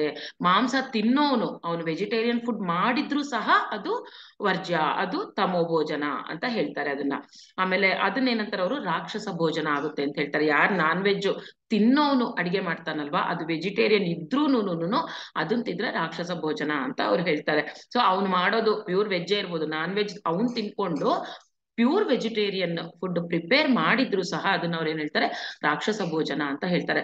ಅವ್ನು ಸಾಂಬಾರೇ ಮಾಡ್ಬೋದು, ವೆಜಿಟೇಬಲ್ ಪಲಾವೇ ಮಾಡ್ಬೋದು, ಎಲ್ಲ ವೆಜಿಟೇಬಲ್ ಇದ್ರು, ಶುದ್ಧ ಫುಲ್ ಪ್ಯೂರ್ ವೆಜಿಟೇರಿಯನ್ ಫುಡ್ ಮಾಡಿದ್ರು ಸಹ ನಾನ್ ವೆಜ್ ತಿನ್ನೋನು ಮಾಡಿರುವ ಒಂದು ಫುಡ್ ವರ್ಜ್ಯ, ಅದು ತಮೋ ಭೋಜನ ಅಂತಾನೆ ಹೇಳ್ತಾರೆ. ನೆಕ್ಸ್ಟ್ ರಜೋ ಭೋಜನ ಅಂದ್ರೆ ಏನು ಅಂತಂತಂದ್ರೆ, ಅವನು ಮಾಂಸಾಹಾರಿ ಆಗದೆ ಇರಬಹುದು, ಆದ್ರೆ ಅವನ್ ಥಾಟ್ ಪ್ರೊಸೆಸ್, ಥಿಂಕಿಂಗು ಯಾವ್ದೂ ಚೆನ್ನಾಗಿರಲ್ಲ. 3 ಹೊತ್ತು ಒಂದು ಲಾಭಕ್ಕೋಸ್ಕರ ಮಾಡೋದು, ದುಡ್ಡುಗೋಸ್ಕರ ತಿಂದು ಅಂದ್ರೆ ಯಾವಾಗ್ಲೂ ದುಡ್ಡಿನ ಬಗ್ಗೆ ಆಸೆ ಇರುವಂತಹದ್ದು, ಈ ತರ ಒಂದು ಸೆಲ್ಫಿಶ್ನೆಸ್ ಇರೋದು, ಸ್ವಾರ್ಥ ಇರುವಂತದ್ದು, ಅಂತವ್ರು ಇರುವಂತಹ ಮಾಡಿರೋ ಫುಡ್ ನ ತಿಂದ್ರು ಅದನ್ನ ರಜೋ ಭೋಜನ ಅಂತ ಹೇಳ್ತಾರೆ. ಅಂದ್ರೆ ಅವ್ರ ಆಲೋಚನೆಗಳು ಚೆನ್ನಾಗಿರಲ್ಲ, ಆಲೋಚನೆಗಳು ಒಳ್ಳೇದಲ್ದೆ ಬೇಡವಾಗಿರೋ ಆಲೋಚನೆಗಳು ತಲೆಯಲ್ಲಿ ಇಟ್ಕೊಂಡು ಒಂದ್ ಸ್ವಾರ್ಥದಿಂದ ಮಾಡಿದಾಗ, ಒಂದ್ ಎಕ್ಸ್ಪೆಕ್ಟೇಷನ್ ಇಟ್ಕೊಂಡು ಮಾಡಿದಾಗ ಅದೇನಾಗುತ್ತೆ, ರಜೋ ಭೋಜನ ಆಗುತ್ತೆ. ಅದನ್ನ ಅಂದ್ರೆ ಏನ್ ಹೇಳ್ತಾರೆ ಅವರು, ನಾವು ಏನು ಆಲೋಚನೆ ಮಾಡ್ಕೊಂಡು ಮಾಡ್ತಾ ಇರ್ತೀವೋ ಆ ಫುಡ್ ತಿಂದವ್ರಿಗೂ ಆ ಆಲೋಚನೆಗಳು ಪಾಸ್ ಆಗತ್ತೆ ಅಂತ ಹೇಳ್ತಾರೆ. ಅದು ರಜೋ ಭೋಜನ ಆಗುತ್ತೆ. ನೆಕ್ಸ್ಟ್ ಸಾತ್ವಿಕ ಭೋಜನ ಯಾವುದು? ಸಾತ್ವಿಕ ಭೋಜನ ಅಂತಂದ್ರೆ ಅವರು ಆಗ್ಲೇ ಹೇಳ್ದಂಗೆ ಶುದ್ಧವಾದ ಮನಸ್ಸು ಮತ್ತೆ ಧ್ಯಾನ ಮಾಡ್ತಾ ಮಾಡ್ತಾ ಶುದ್ಧವಾದ ಮನಸ್ಸು, ಆಮೇಲೆ ಯಾವುದ್ರ ಮೇಲೂ ಆಸೆ ಇರಬಾರದು. ಆಸೆ ಇಲ್ಲದೆ ನಂಗೆ ಹೆಸರು ಬೇಕು ಅಥವಾ ಕೀರ್ತಿ ಬೇಕು, ನಾನೊಂದು ಹೆಸರುಗೋಸ್ಕರ ಮಾಡ್ತಾ ಇದ್ದೀನಿ ಆತರ ಅನ್ಕೊಂಡು ಎಷ್ಟೊಂದ್ ಜನ ಇರ್ತಾರಲ್ವಾ, ಅದ್ಯಾವ್ದು ಇರಬಾರ್ದು. ನಿಸ್ವಾರ್ಥವಾಗಿ ಯಾವುದೇ ಒಂದು ಆಸೆ ಇಲ್ಲದೆ, ಹಣದ ಮೇಲೆ ಮೋಹ ಇಲ್ಲದೆ ಪ್ರೀತಿಯಿಂದ ಮಾಡ್ತಾರಲ್ವಾ, ಅದನ್ನ ಸಾತ್ವಿಕ ಭೋಜನ ಅಂತ ಹೇಳ್ತಾರೆ. ಆತರ ಭೋಜನ ಸಾತ್ವಿಕ ಭೋಜನ ಅಂತ ಹೇಳ್ತಾರೆ. ಅದನ್ನ ತಿಂದಾಗ ಏನಾಗುತ್ತೆ, ತಿಂದವ್ರಿಗೂನು ಏನಾಗುತ್ತೆ, ಆ ಒಂದು ಸರ್ವಿಸ್ ಮಾಡುವಂತಹ ಗುಣ ಅನ್ನೋದು ಬಂದ್ಬಿಡುತ್ತೆ. ಸೊ ಆದಷ್ಟು ನಾವೆಲ್ಲರೂ ಅಡಿಗೆ ಮಾಡುವಾಗ ಇದನ್ನ ನಾವು ಇಟ್ಕೋಬೇಕು, ಏನ್ರಲ್ಲೂ ಆಸೆ ಪಡಬಾರ್ದು. ಒಂದು ಶುದ್ಧವಾದ ಮನಸ್ಸಿಂದ, ಏನೋ ನಾನ್ ಮಾಡಿದ್ರೆ ನಂಗೆ ಹೆಸರು ಬರುತ್ತೆ ಅಂತ ಅನ್ಕೊಂಡ್ ಮಾಡೋದು, ಇದೆಲ್ಲ ಬಿಟ್ಟು ಬಿಡೋಣ. ಅದು ಅವಾಗ ಸಾತ್ವಿಕ ಭೋಜನ ಆಗುತ್ತೆ, ಅದು ತಿಂದವ್ರಿಗೂನು ಒಳ್ಳೇದಾಗುತ್ತೆ. ನೆಕ್ಸ್ಟ್ ಶುದ್ಧ ಸಾತ್ವಿಕ ಭೋಜನ ನಾನು ಹೇಳ್ದಂಗೆ ಇದು ಧ್ಯಾನಿಗಳು ಮಾಡುವಂಥದ್ದು. ಅಂದ್ರೆ ದುಡ್ಡಿರೋನೇ ಮಾಡ್ಬೇಕು ಅಂತಲ್ಲ, ಅವನು ಒಳ್ಳೆಯವನಾಗಿರ್ಬೇಕು, ಯಾವಾಗ್ಲೂ ಧ್ಯಾನ ಮಾಡ್ತಾ ಇರ್ಬೇಕು, ಯಾವಾಗ್ಲೂ ಅಲ್ಲೇನಾಯ್ತು, ಸಾತ್ವಿಕ ಆಹಾರದಲ್ಲಿ ಅವ್ರು ಯಾವ ಎಕ್ಸ್ಪೆಕ್ಟೇಷನ್ ಇಲ್ಲ, ಸೆಲ್ಫಿಶ್ನೆಸ್ಸು ಇಲ್ಲ, ಯಾವ ಎಕ್ಸ್ಪೆಕ್ಟೇಷನ್ ಇಲ್ಲ, ಒಳ್ಳೇದಾಗ್ಲಿ ಅನ್ನೋಂತ ಮಾಡೋದು ಸಾತ್ವಿಕ. ಶುದ್ಧ ಸಾತ್ವಿಕ ಅಂದ್ರೆ ಸದಾ ಧ್ಯಾನ ಮಾಡ್ತಾ ಇರೋದು, ಸದಾ ಧ್ಯಾನ ಮಾಡ್ತಾ ಶ್ವಾಸದ ಮೇಲೆ ಗಮನ, ಎವ್ರಿ ಮೊಮೆಂಟ್ ಅವ್ರ ಅಡಿಗೆ ಮಾಡುವಾಗ್ಲೂ ಆ ಶ್ವಾಸದ ಮೇಲೆ ಗಮನ ಇಟ್ಕೊಂಡು ಸದಾ ಧ್ಯಾನ ಮಾಡ್ತಾ ಆ ಮನಸ್ಸನ್ನ ಹಿಡಿತದಲ್ಲಿ ಇಟ್ಕೊಂಡು ನಿರ್ಮಲವಾದ ಮನಸ್ಸಲ್ಲಿ ಇಟ್ಕೊಂಡು ಮಾಡೋದು. ಆ ತರ ಒಂದು ಅಡಿಗೆ ಯಾವ್ದಿದೆ ಅದು ನಮ್ಗೆ ಏನಾಗುತ್ತೆ, ಶುದ್ಧ ಸಾತ್ವಿಕ ಭೋಜನ ಆಗುತ್ತೆ. ಅವಾಗ ಆ ತಿಂದವನಿಗೂನು ಧ್ಯಾನ ಮಾಡ್ಬೇಕನ್ಸುತ್ತೆ, ಅವರು ಧ್ಯಾನ ಮಾಡೇ ಮಾಡ್ತಾರೆ. ಇದು ಶುದ್ಧ ಸಾತ್ವಿಕ ಭೋಜನ ಅಂತ ಹೇಳ್ತೀವಿ. ಇನ್ನೊಂದು ನಿರ್ಗುಣ ಭೋಜನ ಯಾವುದು ಅಂತಂದ್ರೆ, ಎಲ್ಲರಿಗೂ ಧ್ಯಾನ ಯಾರು ಹೇಳ್ಕೊಡ್ತಾರೆ, ಧ್ಯಾನ ಪ್ರಚಾರ ಮಾಡ್ತಾನೆ ಇರ್ತಾರೆ, ಧ್ಯಾನದ ಬಗ್ಗೆ ಹೇಳ್ತಾನೆ ಇರ್ತಾರೆ, ಅವನೇ ನಿರ್ಗುಣ ಅಂತ ನಾವ್ ಹೇಳ್ಬೋದು. ಯಾರು ನಿರ್ಗುಣ ಅಂದ್ರೆ, ಯಾವಾಗ್ಲೂ ಮ್ಯಾಕ್ಸಿಮಮ್ ಅವರ ಟೈಮ್ನ ಧ್ಯಾನ ಪ್ರಚಾರ ಮಾಡೋದ್ರಲ್ಲಿ, ಧ್ಯಾನವನ್ನ ಹೇಳ್ಕೊಡೋದ್ರಲ್ಲಿ ಇರೋರು ನಿರ್ಗುಣನು. ಬುದ್ಧ ಇರ್ಬೋದು, ಕಬೀರ್ ಇರ್ಬೋದು, ಏಸು ಇರ್ಬೋದು, ಪತ್ರಿಜಿ ಇರ್ಬೋದು, ಇವರೆಲ್ಲರೂ ನಾವೇನಂತೀವಿ, ನಿರ್ಗುಣರು ಅಂತ ಹೇಳ್ತೀವಿ. ಇವರು ಮಾಡುವಂತಹ ಅಡಿಗೆ ನಾವು ತಿಂದ್ರೆ ಅದು ನಿರ್ಗುಣ ಭೋಜನ ಅಂತ ಆಗುತ್ತೆ. ಅದು ಆತರ ಭೋಜನ, ಆತರ ಊಟ ನಾವು ಮಾಡ್ತಾ ಇದ್ದಾಗ ಆ ನಿರ್ಗುಣತ್ವ ಅನ್ನೋದು ತಿಂದವ್ರಿಗೂನು ಅದು ಬರುತ್ತೆ. ಆ ಗುಣ, ಆ ನಿರ್ಗುಣ ಭೋಜನ ಮಾಡಿದವ್ರಿಗೂನು ಆ ಗುಣ ಬರುತ್ತೆ. ಸೊ ಮಾಸ್ಟರ್ಸ್, ಇಷ್ಟು ಇವತ್ತಿನ ಈ ಒಂದು ಆಹಾರ ಧರ್ಮ ಅಥವಾ 5 ತರಹ ಭೋಜನಗಳು ಅನ್ನೋದ್ರ ಬಗ್ಗೆ ಪತ್ರಿಜಿಯವರು ಹೇಳಿರುವಂತಹದ್ದು. ಇದೆಲ್ಲ ನೀವು ನೋಟ್ ಮಾಡ್ಕೊಳ್ಳಿ, ಬರ್ಕೊಳ್ಳಿ, ನಿಧಾನಕ್ಕೆ ಒಂದೊಂದು ಅಪ್ಲೈ ಮಾಡ್ಕೊಳ್ಳಿ. ನಿಮ್ಮ ಫುಡ್ ಹ್ಯಾಬಿಟ್ಸ್ ಚೇಂಜ್ ಮಾಡ್ಕೊಳ್ಳಿ ನಿಧಾನಕ್ಕೆ. ಆಕ್ಚುಲಿ ಧ್ಯಾನ ಮಾಡ್ತಾನೆ ಬೇಡ್ದಿರೋ ತಿನ್ಬೇಕು ಅಂತ ಅನ್ಸಲ್ಲ, ಎಷ್ಟು ಬೇಕೋ ಅಷ್ಟು ಹಿತಮಿತವಾಗಿ. ಇದಕ್ಕೆ ಲತಾ ದೇವಿನೂ ಎಕ್ಸಾಂಪಲ್ ಇದಾರೆ ಇಲ್ಲಿ, ಅವರು ಮಾಡ್ತಾ ಇದ್ದಾರೆ, ಅವರು ಹೇಳ್ತಾ ಇದ್ದಾರೆ. ಯಾರು ಸಾಧನೆ ಮಾಡ್ತಾ ಇದ್ದಾರೋ, ನಿಜವಾಗ್ಲೂ ಮೆಡಿಟೇಷನ್ ಸಾಧನೆ ಮಾಡ್ತಿರೋರ್ಗೆ ಈ ಫುಡ್ ಮೇಲೆ ಕಂಟ್ರೋಲ್ ಅನ್ನೋದು ಬಂದ್ಬಿಡುತ್ತೆ. ಸುಮ್ನೆ ರುಚಿಗೋಸ್ಕರ ತಿನ್ನೋದು, ಆಸೆಗೋಸ್ಕರ ತಿನ್ನೋದು, ಹೊಟ್ಟೆ ತುಂಬಿದ್ರು ತಿನ್ನೋಂಥದ್ದು, ಬೇಡದಿದ್ರು ತಿನ್ನೋದು, ಈ ತರದೆಲ್ಲ ಧ್ಯಾನ ಮಾಡ್ತಾ ಎಷ್ಟೋ ಕಂಟ್ರೋಲ್ ಸಿಗುತ್ತೆ ನಮಗೆ. ನಾವು ಅವೇರ್ನೆಸ್ ಅಲ್ಲಿ ಇರ್ಬೇಕಷ್ಟೇ. ಪ್ರತಿಯೊಂದು ಮೊಮೆಂಟ್ ಅಲ್ಲೂ ಏನ್ ತಿಂತಾ ಇದ್ದೀನಿ, ಯಾಕೆ ತಿಂತಾ ಇದ್ದೀನಿ ನಾನಿದು, ಆ ಅವೇರ್ನೆಸ್ ಅಲ್ಲಿ ಇಟ್ಕೊಂಡು ನಾವು ಮಾಡಿದಾಗ ಎಷ್ಟು ಬೇಕೋ ಅಷ್ಟು ಹಿತಮಿತವಾಗಿ ತಿಂತೀವಿ. ಅದು ಆರೋಗ್ಯಕ್ಕೂ ಒಳ್ಳೇದು. ಅಲ್ಲಿ ಪತ್ರಿಜಿ ಸರ್ ಹೇಳ್ದಂಗೆ, ಯಾವಾಗ ಆಹಾರ ನಮ್ಮ ಹಿಡಿತದಲ್ಲಿರುತ್ತೋ, ನಾವು ತಿನ್ನೋ ಫುಡ್ ಇಂದು ಯಾವ ಡಾಕ್ಟರು ಬೇಡ, ನೋ ಡಾಕ್ಟರ್ ನೋ ಮೆಡಿಸನ್ ಆಗುತ್ತೆ. ಅದು ಏನೇ ಕಾಯಿಲೆಗಳು ಬರಲ್ಲ ನಮ್ಮ ದೇಹಕ್ಕೆ. ಆ ತರ ನಾವೊಂದು ಅವೇರ್ನೆಸ್ ಅಲ್ಲಿ ತಿಂದಾಗ ಯಾವುದೇ ರೀತಿ ಕಾಯಿಲೆಗಳನ್ನು ಬರಲ್ಲ. ಸೊ ಮಾಸ್ಟರ್ಸ್, ಇಷ್ಟು ಮನ್ಸಲ್ಲಿ ಇಟ್ಕೊಂಡು ನೀವು ಒಂದೊಂದನ್ನ ಫಾಲೋ ಅಪ್ ಮಾಡ್ಕೊಳ್ಳಿ. ಈಗ ಈ ಗ್ರೂಪ್ ಅಲ್ಲಿ ಇನ್ನು ನಾನ್ ವೆಜ್ ತಿಂತಾ ಇರೋರು ಎಷ್ಟು ಜನ ಇದ್ದೀರಾ? ಯಾರು ನಾನ್ ವೆಜ್ ತಿಂತಾ ಇರೋರು, ಅಥವಾ ನಾನ್ ವೆಜ್ ತಿನ್ನೋರು ಕನ್ವರ್ಟ್ ಆಗಿರೋರು ಯಾರು ಇದ್ದೀರಾ? ವೆರಿ ಗುಡ್, ಯಾರು ಇಲ್ಲ ನಾನ್ ವೆಜ್ ಅವರು ಅಂದ್ರೆ ಖುಷಿ ಆಯ್ತು. ಓಕೆಪ್ಪ, ಥ್ಯಾಂಕ್ ಯು. ಸೊ ಎಲ್ರು ಹತ್ರ ನೀವು ಫಸ್ಟ್ ಯಾರಿಗೆ ಹೇಳುವಾಗ್ಲೂ ಇಷ್ಟು ಪಾಯಿಂಟ್ಸ್ 5 ಪಾಯಿಂಟ್ಸ್ ನಾವು ಜ್ಞಾಪಕ ಇಟ್ಕೋಬೇಕು ಪತ್ರಿಜಿ ಅವ್ರದ್ದು. ಧ್ಯಾನ, ಸತ್ಸಂಗ, ಸ್ವಾಧ್ಯಾಯ, ಶಾಕಾಹಾರಿ ಸುಂದರ ಧ್ಯಾನಕ್ಕೆ ಚಪ್ಪಾಳೆಗಳ ಮೂಲಕ ಅಭಿನಂದನೆಗಳನ್ನು ಸಲ್ಲಿಸೋಣ ಮಾಸ್ಟರ್ಸ್. ಓಕೆ ಮಾಸ್ಟರ್ಸ್, ಯಾರಿಗಾರು ಏನಾದ್ರು ಡೌಟ್ಸ್ ಇದ್ರೆ ಕೇಳ್ಬೋದು, ಇಲ್ಲ ಎಕ್ಸ್ಪೀರಿಯನ್ಸ್ ಇದ್ರೆ ಶೇರ್ ಮಾಡಿ, ಹ್ಯಾಂಡ್ ರೈಸ್ ಮಾಡಿ ಮಾಸ್ಟರ್ಸ್. ಮಾಧುರಿ ಅವರೇ ಅನ್ಮ್ಯೂಟ್ ಮಾಡ್ಕೊಳ್ಳಿ. ಶ್ರೇಯತಾ ಮಾತಾಡಿ. ಇದು ಕ್ರಾಪ್ ಸರ್ಕಲ್ ಅಂದ್ರೆ ಏನು ಗೊತ್ತಿಲ್ಲ ನನಗೆ. ನಂದು ಸಬ್ಸ್ಕ್ರೈಬ್ ಆಗಿದ್ದೀರಾ ಅಲ್ವಾ ನೀವು? ಹೌದು. ಅಲ್ಲಿ ಪ್ಲೇ ಲಿಸ್ಟಿಗೆ ಹೋಗಿ ಕ್ರಾಪ್ ಸರ್ಕಲ್ದು ಒಂದು ವರ್ಕ್ಶಾಪ್ ಮಾಡಿರೋದಿದೆ ಅದರಲ್ಲಿ. ಓಕೆ, ಅದು ನೋಡಿದ್ರೆ ಐಡಿಯಾ ಬರುತ್ತೆ. ಏನಾದ್ರು ಡೌಟ್ ಇದ್ರೆ ಬೇಕಾದ್ರೆ ಕೇಳ್ಬೋದು, ಆಮೇಲೆ ಕೇಳಿ. ಅದು ನೋಡಿ ಫಸ್ಟ್ ವರ್ಕ್ಶಾಪ್ 4 days ಇದೆ, ಅದಾದ್ಮೇಲೆ ಏನಾದ್ರು ಡೌಟ್ಸ್ ಇದ್ರೆ ಅದ್ರಲ್ಲಿ ತಿಳ್ಕೊಬೋದು. Okay, thank you. Okay, thank you ma'am. Thank you Latha ma'am.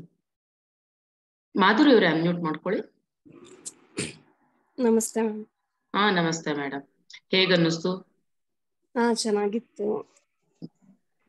ನಾನು ಕ್ಲಾಸ್ ಆಕ್ಚುಲಿ ಜಾಯಿನ್ ಆಗಕ್ ಆಗ್ಲಿಲ್ಲ, ಬಟ್ ಮಾಡ್ತಾ ಇದ್ದೆ ಮೆಡಿಟೇಷನ್. ಓಕೆ. ಯೂಟ್ಯೂಬ್ ಅಲ್ಲೆಲ್ಲ ನೋಡಿ ನಿಮ್ ಕ್ಲಾಸಸ್ ಎಲ್ಲ ನಡೀತಿತ್ತಲ್ಲ, ಅದನ್ನೆಲ್ಲ ನೋಡಿ ಅದನ್ನ ನೈಟ್ ಫಾಲೋ ಮಾಡ್ತಾ ಇದ್ದೆ. ಓಕೆ, ಎಷ್ಟೊತ್ತು ಮಾಡ್ತಾ ಇದ್ದೀರಾ ಈಗ?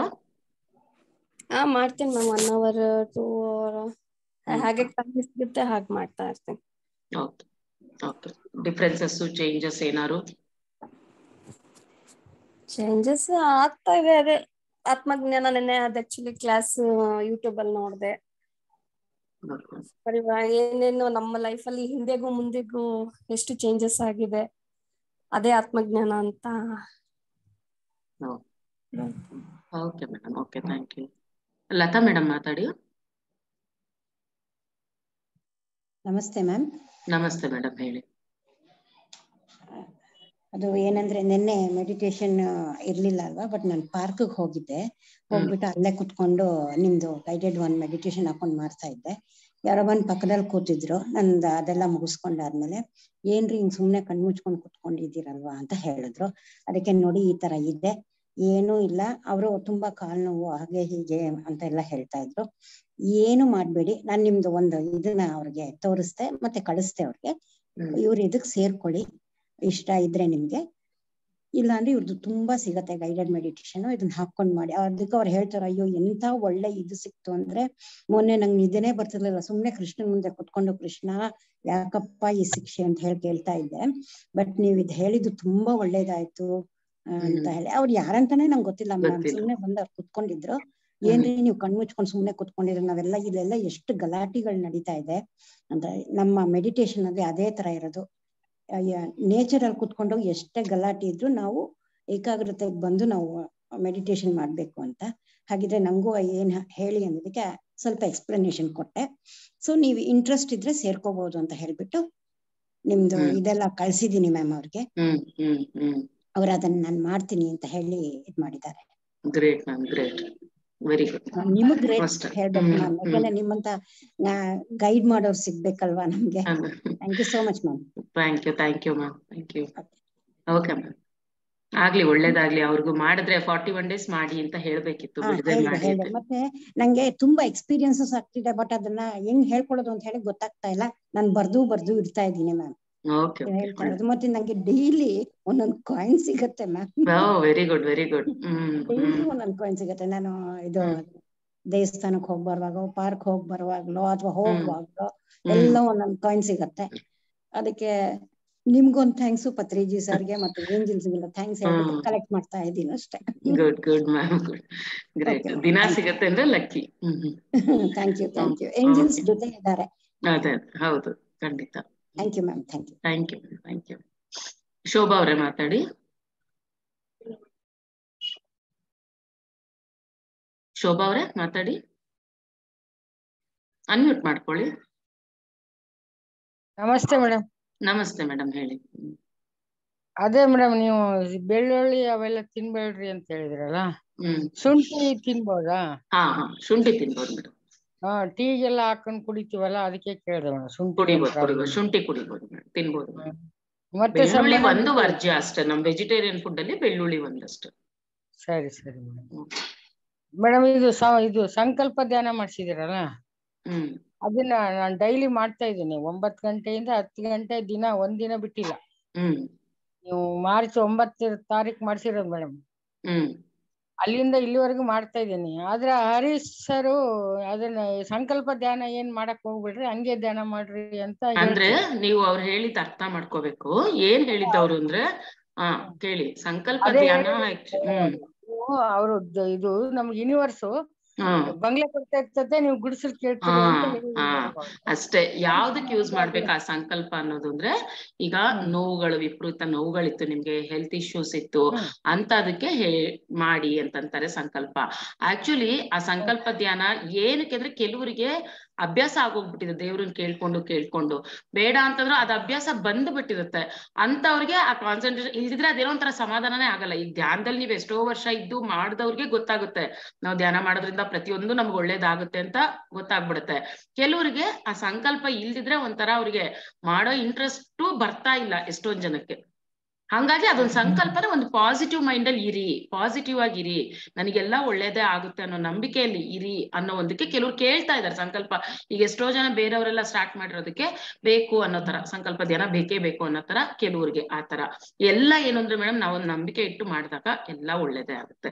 ಈಗ ಅದಕ್ಕೆ ಅವ್ರು ಹೇಳ್ದಂಗೆ ನಿಮ್ ಹೆಲ್ತ್ ಇಶ್ಯೂಸ್ ಇತ್ತಾ, ಅವಾಗ ಸಂಕಲ್ಪ ಮಾಡ್ಕೊಳ್ಳಿ, ಅದು ಒಳ್ಳೇದೇ, ಪಾಸಿಟಿವ್ ಆಗಿರಿ. ಈಗ ಕೆಲಸ ಆಯ್ತು ಅಂದ್ರೆ ನೀವು ಇಂಥದೇ ಕೆಲಸ ಬೇಕು ಅಂತ ಹಂಗ್ ಕೇಳ್ಕೊಬೇಡಿ, ನಂಗೆ ಒಳ್ಳೆ ಕೆಲ್ಸ ಅಷ್ಟೇ ಆತರ ಕೇಳ್ಕೊಳ್ಳಿ, ನಂಗಿಂತ ಡೆಸಿಗ್ನೇಷನ್ ಸಮೇತ ನೀವು ಕೇಳ್ಕೊಬೇಡಿ ಆತರ. ಇಲ್ಲ ಮೇಡಮ್, ನಾನು ಆತರ ಏನ್ ಕೇಳ್ಕೊಂಡಿಲ್ಲ. ನನಗೇನು ಪ್ರಾಬ್ಲಮ್ ಇರೋದು ಸ್ವಲ್ಪ ಸಾಲವಾಗ್ಲಿ ಅಂತ ಅಷ್ಟೇ ಹಂಗ್ ಕೇಳೋದ್ರಲ್ಲಿ ತಪ್ಪೇನಿಲ್ಲ. ಪ್ರಾಬ್ಲಮ್ ಸೊಲ್ಯೂಷನ್ ಅದ್ರಲ್ಲೇನ್ ತಪ್ಪಿಲ್ಲ. ಆಕ್ಚುಲಿ ಧ್ಯಾನ ಮಾಡ್ತಾ ಮಾಡ್ತಾ ನೀವು ಕೇಳಿದ್ರು ಬಿಟ್ರು ಮಾಸ್ಟರ್ಸ್ ಜೊತೆಲೇ ಇರ್ತಾರೆ, ಒಳ್ಳೇದಾಗ್ತಾನೆ ಇರುತ್ತೆ. ಆದ್ರೂ ಕೆಲವ್ರಿಗೆ ಅದೇನೋ ಹಂಗ್ ಕೇಳ್ಕೊಂಡ್ರೆ ಸಮಾಧಾನ ಅಷ್ಟೇ ಆತರ. ಹಂಗ ಒಂದ್ಸಲಿ ಅನ್ಕೊಂಡ್ ಬಿಟ್ಬಿಡಿ ಅಷ್ಟೇ. ಧ್ಯಾನ ಮಾಡುವಾಗ ಮಾತ್ರ ಪದೇ ಪದೇ ಕೇಳ್ಕೊಳ್ಳೇಬೇಡಿ. ಆ ಸಂಕಲ್ಪ ಅನ್ನೋದು ಎಲ್ರು ಅರ್ಥ ಮಾಡ್ಕೋಬೇಕು. ಸಂಕಲ್ಪ ಧ್ಯಾನ ಅನ್ನೋದು ಬರೀ ಕೆಲ್ಸ ಆಗೋಕೋಸ್ಕರ ಸಂಕಲ್ಪ ಇಟ್ಕೊಳ್ಳೋದು ಒಂದೇ ಅಲ್ಲ. ಆ 41 ದಿನ ನಾನು ಬಿಡದೆ ಧ್ಯಾನ ಮಾಡ್ತೀನಿ ಅನ್ನೋದು ಅಲ್ಲಿ ಗ್ರೇಟ್ ಸಂಕಲ್ಪ. ಅದು ಮೇನ್ ಸಂಕಲ್ಪ ಅಂದ್ರೆ 41 ದಿನ ನಾನು ಬಿಡದೆ ಮೇಡಮ್. ಕರೆಕ್ಟ್ ಅದು 1 ಗಂಟೆ ಮಾಡಿಸ್ತೀರಾ? ಅದು 1 ಗಂಟೆ ಕುತ್ಕೊಳಕ್ ನಮ್ಗೆ ಅದೊಂದು ಇದು ಸಿಗುತ್ತೆ ಅಂತ ನಾನು ಅದೇ ಇಟ್ಕೊಂಡು ಅದೇ ಮಾಡ್ಬೋದು ಮೇಡಮ್, ತಪ್ಪೇನಿಲ್ಲ. ನಾವ್ ಅನ್ಕೊಳ್ಳೋ ರೀತಿಲಿ ಹೋಗುತ್ತಷ್ಟೇ, ಯಾವ ತರ ಅನ್ಕೊಂತೀವಿ ನಾವು ಅನ್ನೋದ್ರ ಮೇಲೆ ಹೋಗುತ್ತಷ್ಟೇ. ಅವ್ರು ಹೇಳೋದು ಸ್ಪೆಸಿಫಿಕ್ ಆಗಿ ಇದೇ ಬೇಕು ಅಂತ ಹಂಗ್ ಕೇಳ್ಕೋಬೇಡಿ ಅಷ್ಟೇ. ಓವರ್ ಜನರಲ್ ಆಗಿ ಕೇಳ್ಕೊಳ್ಳಿ, ಜನರಲ್ ಆಗಿ ಒಳ್ಳೇದಾಗ್ಲಿ, ಒಳ್ಳೆ ಆರೋಗ್ಯ, ಈ ತರದ್ ಕೇಳೋ ತಪ್ಪೇನಿಲ್ಲ, ಹಂಗೇನಿಲ್ಲ. ಮೇನ್ ಮಂಡಲ ಅಷ್ಟೇ, 41 ದಿನ ನಾನ್ ಮಾಡ್ತೀನಿ ಅನ್ನೋದು ಸಂಕಲ್ಪ ಅಲ್ಲಿ. Okay madam, thank you. Okay masters, so session end ಮಾಡುವ. ಪ್ರಣೀತಾ ಏನಾದ್ರು ಹೇಳ್ಬೇಕಮ್ಮ?